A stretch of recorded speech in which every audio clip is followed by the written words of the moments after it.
नमस्कार बच्चों। आज मैं आपको एनसीईआरटी की बुक कृतिका क्लास 10th के जो पाठ है उनमें से सत्र 2020-21 के लिए 3 ही पाठ्यक्रम में रखे गए हैं, जिसमें से है पहला माता का अंचल, दूसरा है जार्ज पंचम की नाक, तीसरा साना साना हाथ जोड़े। आज मैं आपको इस वीडियो में माता का अंचल पाठ की संपूर्ण व्याख्या करूंगा। वीडियो थोड़ा बड़ी होगी, लेकिन मुझे उम्मीद है कि छात्रों के हित में यह वीडियो संपूर्ण व्याख्या के साथ बनाना जरूरी है और आप सब सुनेंगे, मुझे सहयोग करेंगे। अब मैं आपको बताता हूँ, शिव पूजन सहाय का जो उपन्यास है देहाती दुनिया, उसका ये एक अंश है जो माता का अंचल शीर्षक से आपके पाठ्यक्रम में रखा गया है। सन 1926 में प्रकाशित यह एक आंचलिक उपन्यास है। हिंदी का पहला उपन्यास माना जाता है जो आत्मकथात्मक शैली में लिखा गया है। इस पाठ के माध्यम से सन 1930 के दशक की ग्रामीण संस्कृति, ग्रामीण परिवेश का चित्रण किया गया है। साथ ही साथ बाल मनोभावों को भी अभिव्यक्ति प्रदान की गई है। तत्कालीन समाज में जो पारिवारिक परिवेश है उसका भी चित्रण किया गया है। शहर के तीव्र बदलाव से दूर ग्राम्य जीवन कितना स्थिर शांत है, उसकी भी झलक हम इस पाठ में देखेंगे। और बच्चे ये भी देखेंगे कि किस तरह से आज 21वीं सदी का दूसरा दशक है, लगभग एक सदी बीत चुकी है। तो एक सदी के उपरांत भारतीय समाज में कितना बदलाव आया है, आपके यानी इन बच्चों के और उस समय के बच्चों के खेल कूद में कितना अंतर आया है, हमारे संसाधनों में कितना विकास हुआ है, इसको भी आपको साथ साथ देखना है, क्योंकि बोर्ड परीक्षाओं में इन बारीकियों से के आधार पर भी कुछ प्रश्न बना लिए जाते हैं। अब मैं आपके पाठ की व्याख्या करूंगा, आप इसे ध्यान से सुनेंगे। पाठ की शुरुआत कविता की 2 पंक्तियों से होती है। जहाँ लड़कों का संग तहाँ बाजे मृदंग, और जहाँ बुढ़ों का संग तहाँ खर्चे का तंग। यानी जहाँ लड़कों की मंडली होती है, संगत होती है, वहाँ मधुर संगीत बजता है, मृदंग बजती है, यानी आनंद होता है। और जहाँ बूढ़े लोग इकट्ठे बैठते हैं वहाँ खर्चे की समस्या यानी आर्थिक समस्या अधिक हो जाती है। भारतीय समाज आर्थिक रूप से कमज़ोर है, इसकी नींव या बुनियाद इन 2 सदियों में तो कमज़ोर है ही। इसका असर भी इन काव्य पंक्तियों में है। लेखक कहते हैं कि हमारे पिता तड़के उठ करके निबट नहाकर पूजा करने बैठ जाते। हम बचपन से ही उनके अंग लग गए थे, माता से केवल दूध पीने का नाता था। यानी पाठ में जो लेखक है, लेखक का जो बचपन है वो पिता के करीब अधिक है। लेकिन कहानी के जब अंत में आप देखेंगे तो माता के प्रति जो झुकाव है, जो आत्मीयता है, वो शायद बहुत ही गहरे है, और ये सदियों से है माँ के प्रति जो प्रेम। लेकिन यहाँ वो कह रहे हैं कि वो अधिकतर समय पिता के साथ बिताते हैं, उनके साथ नहा धो करके पूजा के स्थल पर बैठ जाते और भभूत का तिलक लगा देने के लिए उनको दिक करने लगते, यानी जिद करने लगते। दिक माने जिद करना। कुछ हंसकर, कुछ झुंझलाकर और कुछ डांट कर वह हमारे चौड़े लीलार यानी माथे त्रिपुंड 3 लाइनें, 3 पंक्तियां बना देते, और हमारे माथे पर भभूत यानी वो हवन की जो राख है वह खूब खुलती, यानी खूब अच्छी लगती। सिर में लंबी लंबी जटाएं होती, यानी पूरी तरह से बम भोला बन जाते, शिव का रूप बन जाते। पिताजी हमें बड़े प्यार से इसलिए भोलानाथ कहते थे। पर असल में हमारा नाम तारकेश्वर नाथ है, यानी पाठ में लेखक का नाम तारकेश्वर नाथ है, इस छोटे बच्चे का नाम। हम भी उनको बाबूजी कहकर पुकारा करते और माता को मैया कहते, यानी मैया कहते। जब बाबूजी रामायण का पाठ करते तब उनकी बगल में बैठ जाते और आईने में, दर्पण में अपना मुंह निहारा करते। जब वह हमारी ओर देखते, निहारा करते, जब वह हमारी ओर देखते तब हम कुछ लजा कर, यानी संकोचवश और मुस्कुराकर आईना नीचे रख देते थे। वह भी मुस्कुरा पड़ते थे। पूजा पाठ कर चुकने के बाद वह राम राम लिखने लगते। अपनी एक रामनामा बही, यानी एक पुस्तक थी जिसमें वो राम का नाम लिखते। 1000 बार राम नाम लिख करके उसे पाठ करने वाली एक पोथी के साथ बांध देते और फिर आगे 500 बार वो कागज़ के छोटे छोटे टुकड़ों पर राम नाम लिख करके आटे की गोलियों में लपेटते और उन गोलियों को लेकर गंगा जी की ओर चल पड़ते थे। उस समय भी हम उनके कंधों पर विराजमान, यानी कंधों पर बैठे रहते, और जब वह गंगा में एक एक आटे की गोलियां फेंककर मछलियों को खिलाने लगते तब भी हम उनके कंधे पर ही बैठे बैठे हंसा करते थे। यह दृश्य देखा करते थे। जब वह मछलियों को चारा देकर घर की ओर लौटने लगते तब बीच रास्ते में झुके हुए पेड़ों की जो डालियां थी उसमें बैठ करके हम झूला झूला करते थे। कभी कभी बाबूजी हमसे कुश्ती भी लड़ते, नकली कुश्ती।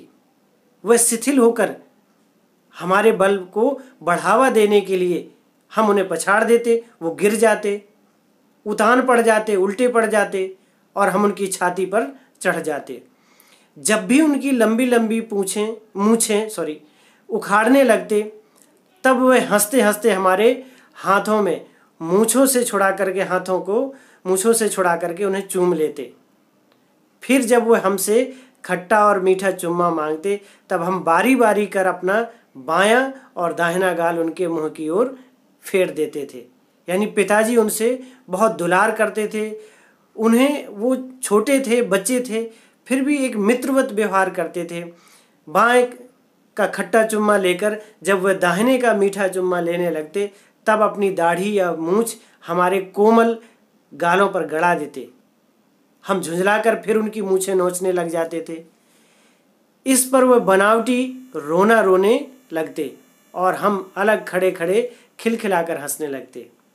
यानी जो एक बाल सुलभ चंचलता है, बचपन को खुराक देने के लिए, बचपन को पुष्ट करने के लिए कि वो हंसी खुशी जीवन जी सकें, उसके लिए पिता का बहुत बड़ा योगदान रहा है भोलानाथ के जीवन में।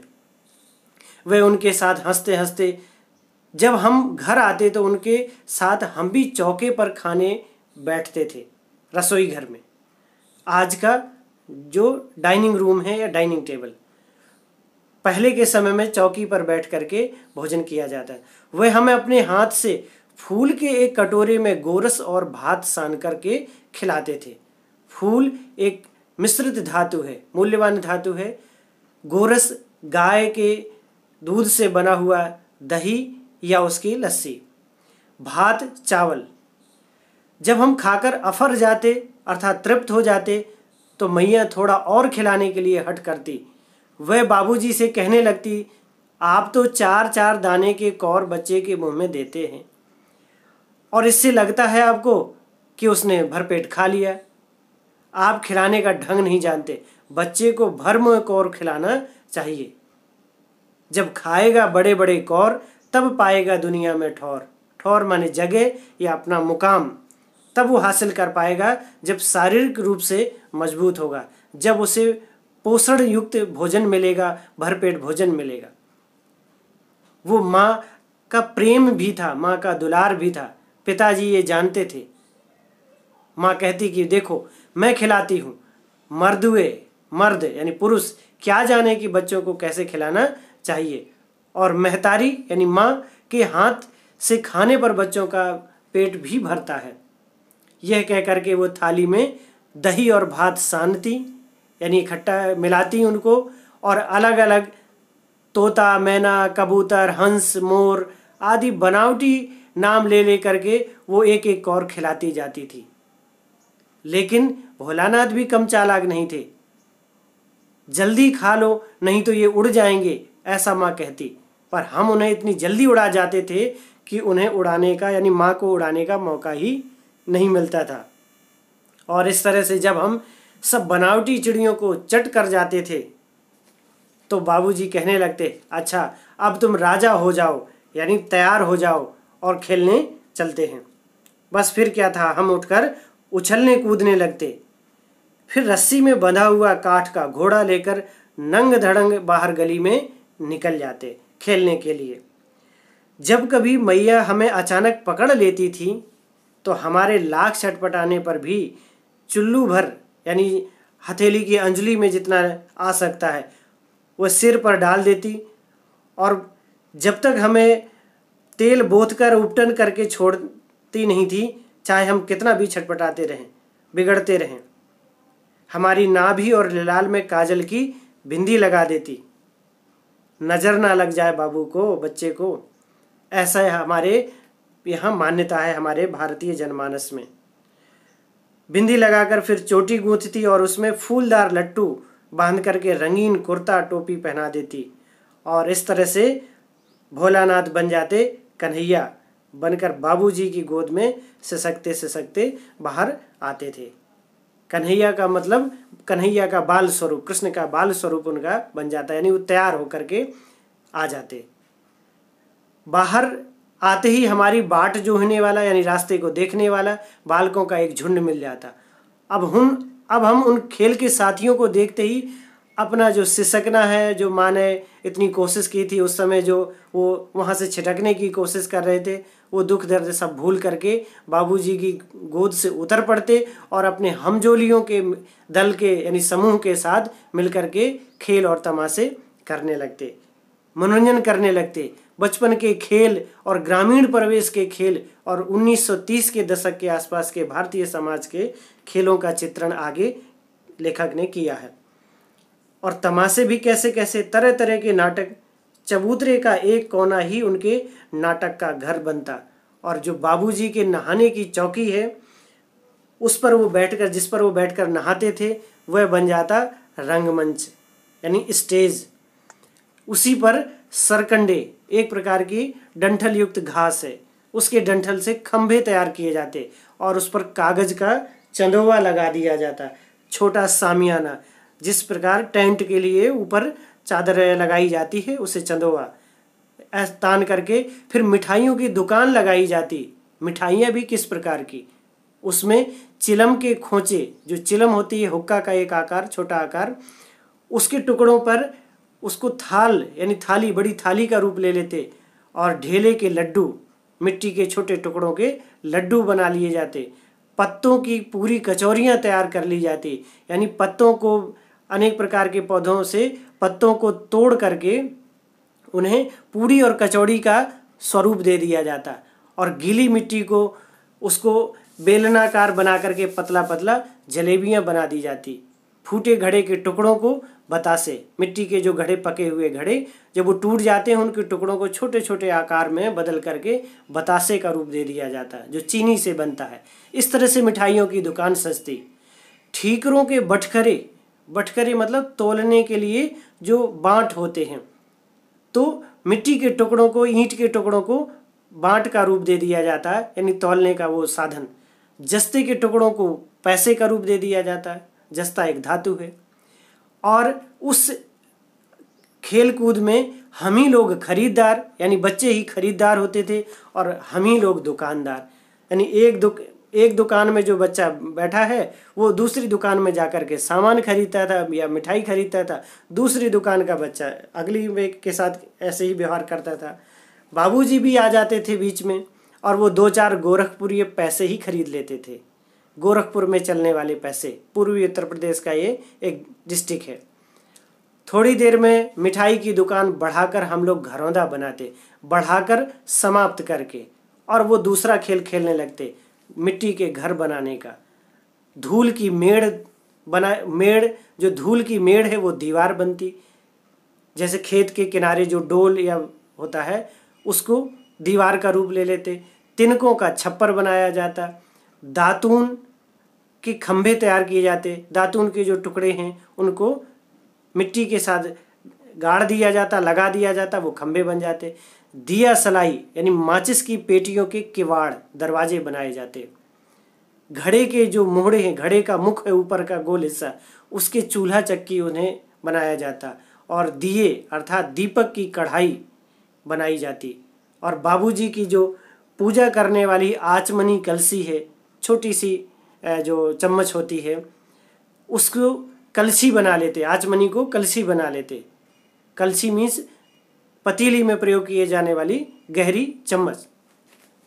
इस प्रकार पानी को घी के रूप में, धूल को पिसान आटा के रूप में, बालू को चीनी के रूप में प्रयोग करके भोजन तैयार किया जाता। ज्योनार तैयार की जाती।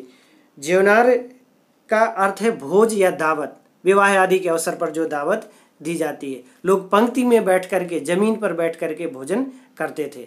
तो हम ही लोग ज्योनार करते यानी पंक्ति पर बैठते, हम ही लोगों की ज्योनार बैठती। जब पंगत यानी पंक्ति बैठ जाती तब बाबूजी भी धीरे से आकर के उस पंक्ति के अंत में जीमने भोजन करने के लिए बैठ जाते थे। और जैसे ही उनको देखते हम लोग हंस करके और अपने घरौंदा को बिगाड़ करके भाग चलते।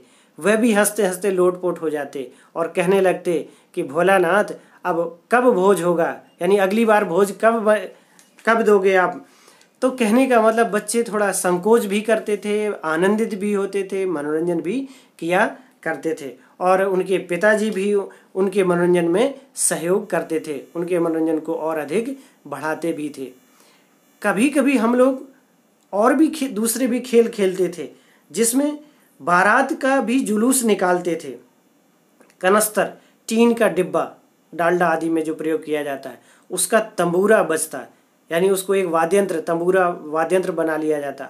अमोले, आम का उगता हुआ पौधा जो होता है, उसकी गुठली होती है, उसको घिस करके उससे ध्वनि निकाली जा सकती है, उसकी शहनाई बजाई जाती। टूटे चूहेदानी की पालकी तैयार की जाती, यानी उसमें वर या दुल्हन को बैठने के लिए जो पालकी का प्रचलन था उसका उपयोग किया जाता। आज पालकी देखने को नहीं मिलती है, आज हम 4 व्हीलर अच्छी गाड़ियों में ही दुल्हन की विदाई या वर का जाना होता है। हम समधी बनकर बकरे पर चढ़ लेते। समधी लड़के का पिता और लड़की का पिता, ये आपस में समधी माने जाते हैं। और चबूतरे के एक कोने से चलकर बारात दूसरे कोने में जाकर दरवाजे पर लगती, यानी वर पक्ष से लोग बारात लेकर के जाते और दूसरे दरवाजे तक पहुँचते पहुँचते कन्या पक्ष का दरवाजा आ जाता। वहाँ काठ की पटरियों से घिरे, गोबर से लिपे, आम और केले की टहनियों से सजाए हुए आंगन में कुल्हिए का कलसा तैयार किया रखा रहता था। कुल्हड़, कुल्हिए मीन्स कुल्हड़, कलसा माने बर्तन, मिट्टी का घड़ा, तो उसको सजा करके मंगल कलश तैयार किया जाता। वहीं पहुंच करके बारात फिर लौट आती और लौटने के समय खटोली पर, चारपाई पर लाल कपड़े को उड़ा करके दुल्हन को ले आया जाता। लौट कर आने पर बाबूजी ज्यों ही ओहार यानी वह कपड़े का पर्दा उघार कर उठा करके दुल्हन का मुख निखारने रखने लगते, देखने लगते, त्यों ही हम लोग हंसकर भाग जाते। यानी दुल्हन को पालकी पर बैठा करके, लाल कपड़ा उड़ा करके और पर्दे के साथ बड़े सम्मान के साथ लाया जाता। कहीं न कहीं बच्चे ऐसा समाज में देखते थे और उसकी वो नकल उतारते थे, वही उनके खेल थे। बच्चे भी कभी, बड़े बूढ़े भी कभी कभी उस खेल में शामिल होकर के उनके मनोरंजन को और बढ़ा देते थे। थोड़ी देर बाद फिर लड़कों की मंडली जुट जाती, यानी समूह तैयार हो जाता, फिर आ जाते और इकट्ठा होते ही उनकी राय जमती, यानी विचार विमर्श होता और यह निर्णय लिया जाता कि अब खेती की जाए। यानी भारत चूँकि एक कृषि प्रधान देश है, गांव में कृषि होती है, बच्चे बचपन से उस चीज़ को देखते हैं और कहीं ना कहीं उसको वो सीखते हैं, वो अभ्यास करते हैं। आसपास की जो भी चीज़ें उन्हें मिलती हैं उसके आधार पर वो उन दृश्यों को दिखाते हैं और सीखते भी हैं। जैसे चबूतरे के छोर पर, यानी चबूतरा चूंकि ऊंचाईदार होता है तो उसके एक छोर पर घिरनी गड़ जाती, यानी कुएं का रूप देना है, जिसमें पानी निकाल करके खेतों की सिंचाई करने का दृश्य। नीचे की जो गली है वह कुआं बन जाती थी, और मूंज जिससे चारपाई आदि भरी जाती है यानी बनाई जाती है, उसकी रस्सी तैयार की जाती और उसमें एक छोटा सा चुक्कड़ यानी कुल्हड़ मिट्टी का गिलास बांध दिया जाता और उसे गराड़ी पर, जो ऊपर एक चक्री होती है, उस पर चढ़ाकर लटका दिया जाता और दो लड़कों को बैल का रूप दे करके मोट खींचने लग जाते। यानी पुराने समय में सिंचाई का एक ये महत्वपूर्ण साधन था, एक तरीका था, जिसमें बैलों के माध्यम से और एक चमड़े के बड़े थैले को बैग बना करके उसका और कुएं से पानी खींचा जाता और खेतों की सिंचाई की जाती। काफ़ी वक्त और मेहनत का काम था ये। तो इस तरह से चबूतरा ही खेत बनता, कंकड़ बीज बना लिए जाते, ठेंगा हल और जुआठा बन जाता, यानी हल बैल बन जाते। बड़ी मेहनत से खेत जोते और बोए जाते और उनकी सिंचाई की जाती, यानी पटाए जाते, और फसल तैयार होते देर ना लगती, क्योंकि वो अभिनय था और हम हाथों हाथ फसल काट लेते थे। काटते समय गाते भी जाते थे, ऊंच नीच में बई कियारी, जो उपजी सो भई हमारी। यानी ऊंची नीची भूमि पर हमने खेती की, क्यारी बनाई, और जो भी उपज हुई वह हमारी हुई। कहीं न कहीं ये उस समय की कृषि व्यवस्था के एक स्याह पहलू की ओर संकेत करती है, जहाँ जमींदार और साहूकार खेतों से जो भी उपज होती थी किसान की, वो उसे ले लेते थे कर्ज के रूप में। जो उन्होंने कर्ज दिया है उसके ब्याज के रूप में सारी ले ली जाती थी। फसल को एक जगह रखकर उसे पैरों से रौंद डालते, कसोरे का सूप बनाकर ओसाते और मिट्टी के दिए के तराजू पर तौलकर राशि तैयार करते, यानी अन्न का जो ढेर है वो तैयार। बच्चे सोचते खेती की जाए, ग्रामीण परिवेश खेती से जुड़ा हुआ है, हमारा देश कृषि प्रधान है, तो ग्रामीण परिवेश में कृषि के दृश्य सभी बच्चों के सामने से गुजरते हैं, वो देखते हैं, वैसा ही करने की कोशिश करते हैं, यही उनके खेल हैं। बस फिर क्या, चबूतरे के छोर पर घिरनी गड़ गई, यानी पानी निकालने के लिए दो पिलर बना लिए, स्तंभ बना लिए, और उसके नीचे जो गली है यानी चबूतरे के नीचे जो जगह है उसको कुआं मान लिया गया। मूंज की बटी हुई पतली रस्सी में, मूंज जिससे चारपाई भरते हैं, पतली रस्सी एक घास से बनती है, उसको रस्सी बना लिया और उसमें कुल्हड़ चुक्कड़ बांध दिया गया।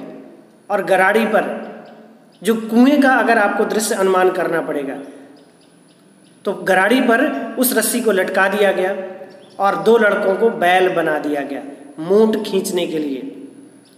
यानी रियल में ये होता है कि बैलों में रस्सी बांध करके और रस्सी के एक छोर पर चमड़े का बड़ा सा थैला बांधा जाता था और उसको कुएं में लटका करके कुएं से पानी भर करके और बैलों को आगे चलने के लिए कहा जाता था, जिसको ढलान नुमा एक रास्ता बनाया जाता था। ये इस तरह से पानी निकाल करके खेतों की सिंचाई की जाती थी। बहुत ही श्रम साध्य, बहुत ही कठिन कार्य है, लेकिन यही होता था। फिर चबूतरा खेत बनता, कंकड़ बीज बना लिए जाते, ठेंगा हल और जुआठा यानी बैलों का हल और जुआ जो बैलों के कंधे पर रखा जाता है वो बनाया जाता।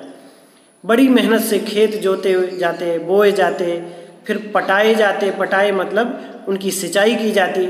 इस प्रकार फसल तैयार होती, लेकिन फसल तैयार होते देर ना लगती क्योंकि ये खेल है। फिर क्या था, बच्चे सब हाथों हाथ फसल काट लेते और काटते समय गाते, ऊंच नीच में बई क्यारी, जो उपजी सो भई हमारी। यानी ऊंची नीची भूमि में क्यारी यानी खेत बनाया गया और इससे जो फसल उपजी वो हमारी हुई। आप देख सकते हैं इस पंक्ति में उस समय की वो व्यथा भी छिपी हुई है कि जब किसान कर्जदार हो जाता था, आज भी हो जाते हैं, लेकिन कर्जदार किसान पूरे साल भर मेहनत करता था, फसल उपजते ही साहूकार सारी फसल ले जाता था ब्याज के बदले में और उसके हाथ कुछ नहीं लगता था। उनकी कामना होती थी कि जो भी फसल पैदा हो वो हमारी हो।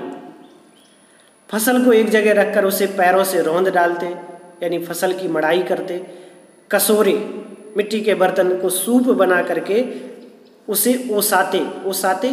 आप देख रहे होंगे कि इसमें देसी शब्दों का बहुत प्रयोग हुआ है, देहाती शब्दों का, यानी उस भूसे से दानों को अलग करना, ओसाना, डलिया में भर करके हवा का रुख देखते हुए उनको गिराना, जिससे कि भूसा हल्का होता है, उड़ जाए और अनाज एक तरफ निकल आए। फिर मिट्टी के दीपक जो होते हैं उनको तराजू बना करके तौल कर राशि तैयार की जाती, यानी राशि अन्न का ढेर, अन्न के ढेर को राशि बोलते हैं। इसी बीच बाबूजी आकर पूछ बैठते, इस साल कितनी खेती हुई, कैसी रही भोलानाथ खेती, यानी फसल कितनी उपजी। बस फिर क्या था, हम लोग ज्यों का त्यों खेत खलिहान छोड़ करके हंसते हुए भाग जाते। यानी कहीं ना कहीं बच्चों के मन में खेल खेल के साथ संकोच भी है। संकोच का भाव उन्हें अपने, जैसे ही कोई बड़े बुजुर्ग टोकते या पिता उसके टोकते तो वो भाग खड़े होते। और ये उनकी मौज मस्ती के दिन थे, आनंद के दिन थे, भविष्य की बहुत ज़्यादा चिंता नहीं थी। आज तो आप जानते ही हैं, इतना दबाव है लोगों पर, परिवार पर, भविष्य की आजीविका के अर्जन के लिए कि प्री नर्सरी, LKG, UKG बच्चे बोलना और चलना सीखते हैं कि उन्हें स्कूल भेज दिया जाता है, उनके ऊपर किताबें लाद दी जाती हैं। ये एक बहुत बड़ी चिंता का विषय है आज। बस फिर क्या, हम लोग ज्यों का त्यों खेत खलिहान छोड़ करके भाग जाते। यानी इस तरह के नाटक हम लोग बराबर खेलते। बटोही, रास्ते में चलने वाले लोग कुछ देर ठिठक कर हम लोगों के तमाशे देखते, यानी ये खेल देखते। और जब कभी हम लोग ददरी के मेले में जाने वाले आदमियों का झुंड देख पाते तब कूद कूद कर चिल्लाने लगते। ददरी एक जगह का नाम है जहाँ का मेला प्रसिद्ध होगा। क्या कहते, चलो भाई ददरी, सत्तू पिसान की मोटरी, चने से बना हुआ, भुने चने से बना हुआ आटा, उसको पोटली में बांध करके लोग मेला देखने के लिए जाया करते थे। कभी कभी पैदल यात्राएं हैं, 1-2 दिन वहाँ रास्ते में लग भी जाए तो खाने पीने की स्वयं व्यवस्था। उस समय ना तो इतने अधिक ढाबों का प्रचलन, और दूसरा ना लोगों के पास इतनी क्रय शक्ति है कि वो पैसे से भोजन खरीद सकें।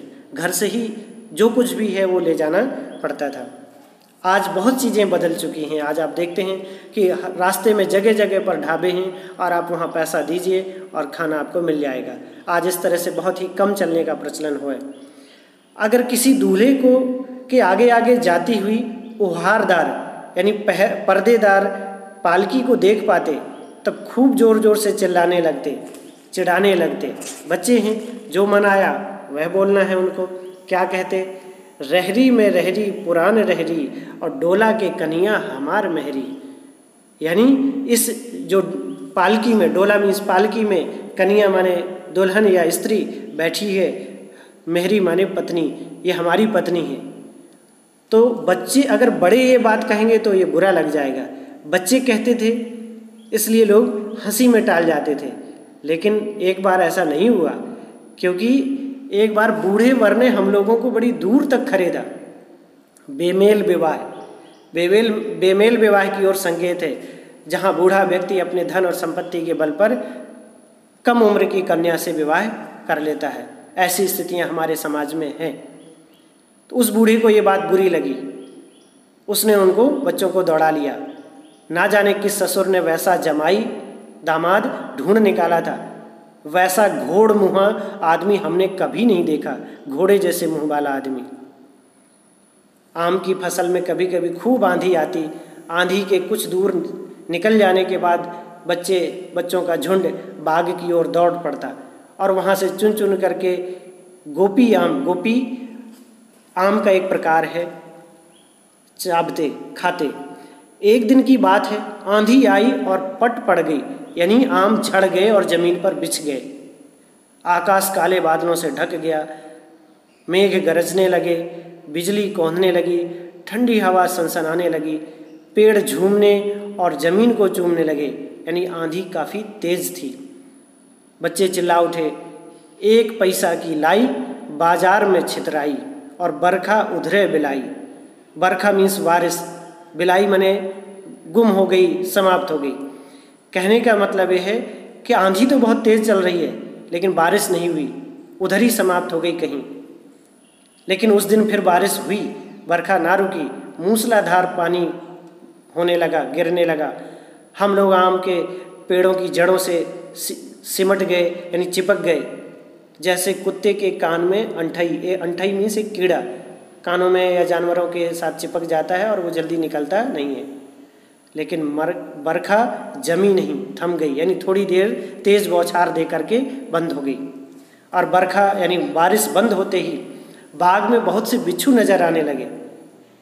ज़्यादातर काली मिट्टी में होता है इस तरह का कि वहाँ बिच्छू ज़्यादा निकलते हैं, कई जगह बहुत ज़्यादा निकलते हैं, जहरीले, डंक मार सकते हैं। बच्चे हैं, लोग डर कर भागे। हम लोगों के बीच में बैजू नाम का एक लड़का था, बड़ा ढीठ था। संयोग की बात है कि उसी रास्ते में मूसन तिवारी मिल गए, स्कूल के अध्यापक नहीं, गांव के एक व्यक्ति। बेचारे बूढ़े आदमी को सूझता दिखाई कम देता था। बैजू उनको चढ़ाकर बोला, बच्चे कम नहीं होते, बूढ़े लोगों को बड़ा चढ़ाते थे गांव में। बुढ़वा बेईमान मांगे करेला का चोखा, यानी करेला की भुजिया। बुढ़वा बड़ा बेईमान है। ये तुकबंदियाँ हैं, ये काव्य पंक्तियाँ हैं जो आम बोलचाल में, ग्रामीण परिवेश में इस तरह की प्रयोग की जाती हैं। हम लोगों ने भी बैजू के सुर में सुर मिला दिया। बच्चों को इसका अर्थ नहीं ज़्यादा समझ आ रहा था, लेकिन यह ज़रूर समझ रहे थे कि मूसन तिवारी को ये बात बुरी लग रही है। उसने बेतहासा खदेड़ा दौड़ा लिया। फिर क्या था, हम लोग तो बस अपने अपने घर की ओर आंधी हो चले, यानी तेज़ भाग चले। और जब हम लोग ना मिल सके तब तिवारी जी सीधे पाठशाला में चले गए शिकायत करने। वहाँ से हमको और बैजू को पकड़ लाने के लिए 4 लड़के गिरफ्तारी वारंट लेकर छूटे। गांव के स्कूलों में अक्सर ऐसा होता है, बच्चा स्कूल आया नहीं, बच्चे की कोई समस्या है, कहीं चला गया है, सारी सूचना मास्टर जी को दूसरे बच्चों से मिल जाती है। हर क्लास में 2 थोड़ा मजबूत 2-4 होते हैं, वो उनके मॉनिटर होते हैं, वे उनके बॉडीगार्ड होते हैं, वही सिपह सालार होते हैं। अगर कोई बच्चा नहीं आ रहा है, उसके घर भेज करके पता लगा लेना क्या हुआ क्या नहीं। ये सुविधाएं भी हैं और इसमें आप थोड़ा बहुत कमियां भी ढूंढ सकते हैं, लेकिन ऐसा होता था। फिर क्या था, वो 4-5 बच्चे पहुंच गए। इधर ज्यों ही हम लोग को घर पहुंचे त्यों ही गुरुजी के सिपाही हम लोगों पर टूट पड़े। बैजू तो 9-2-11 हो गया, भाग खड़ा हुआ। हम पकड़े गए। फिर तो गुरुजी ने हमारी खूब खबर ली, धुनाई की होगी छड़ी से, क्योंकि क्लास के उन्हीं बच्चों में से कोई ना कोई छड़ी लाने वाला होता था और वो भी अंदर से बड़ा प्रसन्न होता था। बाबूजी ने ये हाल सुना तो वह दौड़े हुए पाठशाला में आए, गोद में उठाकर हमें पुचकारने और फुसलाने लगे। पर उस समय जो दंड का कष्ट था, जो सबके सामने बेइज्जत होने का भाव था, फिर क्या था, दुलारने से भी चुप होने वाले लड़के नहीं थे। रोते रोते उनका कंधा आंसुओं से तर कर दिया। वह गुरुजी की चिरौरी यानी विनती करके हमें घर ले चले। आप यहाँ ध्यान देंगे, चिरौरी की, विनती की, गुरुजी का मान सम्मान होता था। आज ये स्थिति नहीं है। आज तो लोग लड़ने चले जाते हैं, माताएं सबसे आगे होती हैं। आज मारपीट की आवश्यकता नहीं है। इसमें भी बदलाव काफ़ी आया है। सरकार ने, अदालतों ने नियम कानून गाइडलाइंस दी हैं कि फिजिकल पनिशमेंट या मेंटल पनिशमेंट नहीं देना है। फिर भी कभी कभी कुछ गलतियों के लिए अगर सही रास्ते पर, सही उद्देश्य से अगर थोड़ा बहुत पनिशमेंट दिया भी जाए तो शायद ज़्यादा बुरा नहीं है। रास्ते में हम फिर साथी लड़कों का झुंड मिल गया। वे ज़ोर से नाचते और गाते हुए जा रहे थे। माई पकाई गरर गरर पुआ, हम खाइब पुआ न खेलब जुआ। पुआ गुड़ से बनी हुई पूड़ी, गुड़ के साथ मिक्स करके बनाई गई पूड़ी बहुत ही सॉफ्ट और मुलायम होती है, स्वादिष्ट भी होती है खाने में। तो कहते हैं कि हम तो पुआ खाएंगे बैठ करके, लेकिन जुआ नहीं खेलेंगे। जुआ खेलना आप देखेंगे इस पंक्ति में एक बुरी प्रकार की संगति, बुरे प्रकार के एक खेल जहां आप अपनी धन संपत्ति दांव पर लगा देते हैं। युधिष्ठिर जैसे महान सम्राट ने भी अपना समस्त राजपाट और स्वयं और अपने परिवार को दांव पर लगा दिया था। जिससे महाभारत उत्पन्न हुआ। तो ये नहीं खेलना चाहिए।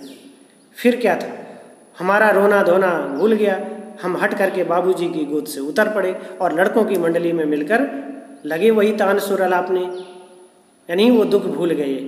बच्चों के बीच, अपने हमजोली लोगों के बीच जाकर के अक्सर हम अपने छोटे छोटे दुखों को भूल जाते हैं। ये है बाल मन और बालपन। जब हम जैसे जैसे बड़े होते हैं, ये हमारे विचार बड़े ही दृढ़ हो जाते हैं, मजबूत हो जाते हैं और हम आसानी से इन चीज़ों को नहीं भूल पाते हैं। वे दौड़ दौड़ कर उन्हें पकड़ने लगे, पर एक हाथ चिड़ियों का झुंड दिखाई दिया, चिड़ियों को पकड़ने लगे। हम खेत से अलग खड़े होकर के गा रहे थे कि राम जी की चिड़िया, राम जी का खेत, खा लो चिड़ई भर भर पेट। हमसे कुछ ही दूर बाबूजी और हमारे गांव के कई आदमी खड़े होकर ये तमाशा देख रहे थे और यही कहकर हंसते थे कि चिड़िया की जान जाए, लड़कों का खिलौना। मतलब चिड़िया को भले ही कष्ट हो जाए, लेकिन लड़कों के लिए तो ये खेल की बात है। सचमुच लड़के और बंदर पराई पीर नहीं समझते, पराई दूसरों की पीड़ा, पीर माने पीड़ा। एक टीले पर जाकर हम लोग चूहों के बिल में पानी उलीचने लगे। यानी खेल में कुछ भी, ग्रामीण परिवेश में जो कुछ भी नजर आ जाए वही उनके खेल थे। नीचे से ऊपर पानी फेंकना था, हम सब थक गए। तब तक गणेश जी के चूहे की रक्षा करने के लिए शिव जी का सांप निकल आया। यानी चूहे के बिल में चूहा तो नहीं निकला, लेकिन सांप जरूर निकल आया। लड़कों ने अनुमान शायद नहीं किया था। जैसे ही सांप को देखा, रोते चिल्लाते हम लोग बेतहाशा भाग चले, जान बचा करके। भयभीत हो गए, डर गए। कोई औंधा गिरा, पलट गया, कोई अंट चिट सीधे, किसी का सिर फूटा कहीं टकरा करके, किसी के दांत टूटे, लेकिन सभी गिरते पड़ते भागे। यानी भय बहुत बुरा होता है। भय में हम अपनी शारीरिक स्थिति का ख्याल नहीं रख पाते। लेखक की भी, भोलानाथ की भी सारी देह लहूलुहान हो गई। लहूलुहान, बीच बीच में ब्लड, रक्त निकलने लगा। पैरों के तलवे कांटों से छलनी हो गए। जूते चप्पल कौन पहनते था गांव में, बच्चे पहनते ही नहीं थे, बहुत जिद करके पहनाए जाए तो। हम एक सुर में दौड़े हुए आए और घर में घुस गए। उस समय बाबूजी बैठक के ओसारे बाहर बरामदे पर बैठकर हुक्का गुड़गुड़ा रहे थे, पी रहे थे। उन्होंने हमें बहुत पुकारा, यानी जबकि सामान्य दिनों में वो अपने पिता के ही करीब थे, लेकिन संकट के समय उनकी अनसुनी कर दी और सीधे माँ के पास चले गए और जाकर उसकी गोद में सर डली। उस समय माता चावल अमनिया कर रही थी, चावल साफ कर रही थी। हम उसी के आंचल में छिप गए, साड़ी का छोर, पल्लू। हमें डर से कांपते देखकर वह भी जोर से रो पड़ी। हम सब काम छोड़कर बैठ गई। अधीर होकर हमारे भय का कारण पूछने लगी, लेकिन भय इतना अधिक था कि उनके मुख से कोई आवाज़ नहीं निकल रही थी। माँ बार बार अंगों को दबाती, सहलाती, देखती, पहुँचकर हमें चूम लेती। बड़े संकट में पड़ गई, क्योंकि उन्हें पता ही नहीं चल रहा था कारण क्या है। झटपट तुरंत हल्दी पीसकर हमारे घाव पर थोपी गई। घर में कोहराम मच गया, क्योंकि कारण नहीं पता चल रहा था कि वजह क्या है। हम केवल धीरे से सुर में सांप का सा ही कह पाए और आंचल में लुके चले जा रहे थे। सारा शरीर थर थर काँप रहा था, रोंगटे खड़े हो गए थे। हम आंखें खोलना चाहते हुए भी नहीं खोल पा रहे थे। हमारे कांपते हुए ओंठों को माता ने बार बार निहार रही थी, रो रही थी, बड़ा लाड़ और दुलार कर रही थी, गले लगा रही थी। इसी समय बाबूजी दौड़े आए, आकर झट से हमें मैया की गोद से अपने गोद में लेने लगे। लेकिन उस स्थिति में उन्होंने माता की आंचल का जो प्रेम और शांति से भरी छाया है, चंदोवा मीन्स छाया है, वह नहीं छोड़ी। वो माँ को छोड़ करके नहीं गए। यानी जब व्यक्ति जीवन में संकट में होता है और दुख में होता है, तो पिता के नज़दीक होते हुए भी वह अपनी माँ को अधिक याद करता है। माँ ममता की मूर्ति होती है। आपने इस पाठ में, अगर यहाँ तक आपने वीडियो सुनी होगी, तो मुझे उम्मीद है कि आपको ये पाठ अच्छा लगा होगा और चीज़ें समझ में भी आई होंगी। आप प्रश्न अभ्यास के प्रश्न पढ़ करके और यदि इस पाठ को ध्यान से सुनेंगे तो आप समझ पाएंगे, क्योंकि मैंने उन बिंदुओं पर अधिक प्रयास किया है आपको बताने का, जिससे कि अपने प्रश्नों को आप आसानी से कर लें। आपको वीडियो सुनने के लिए धन्यवाद। चैनल को मेरे सब्सक्राइब करें और CBSE बोर्ड में पढ़ने वाले अपने मित्रों को भी शेयर करें। धन्यवाद।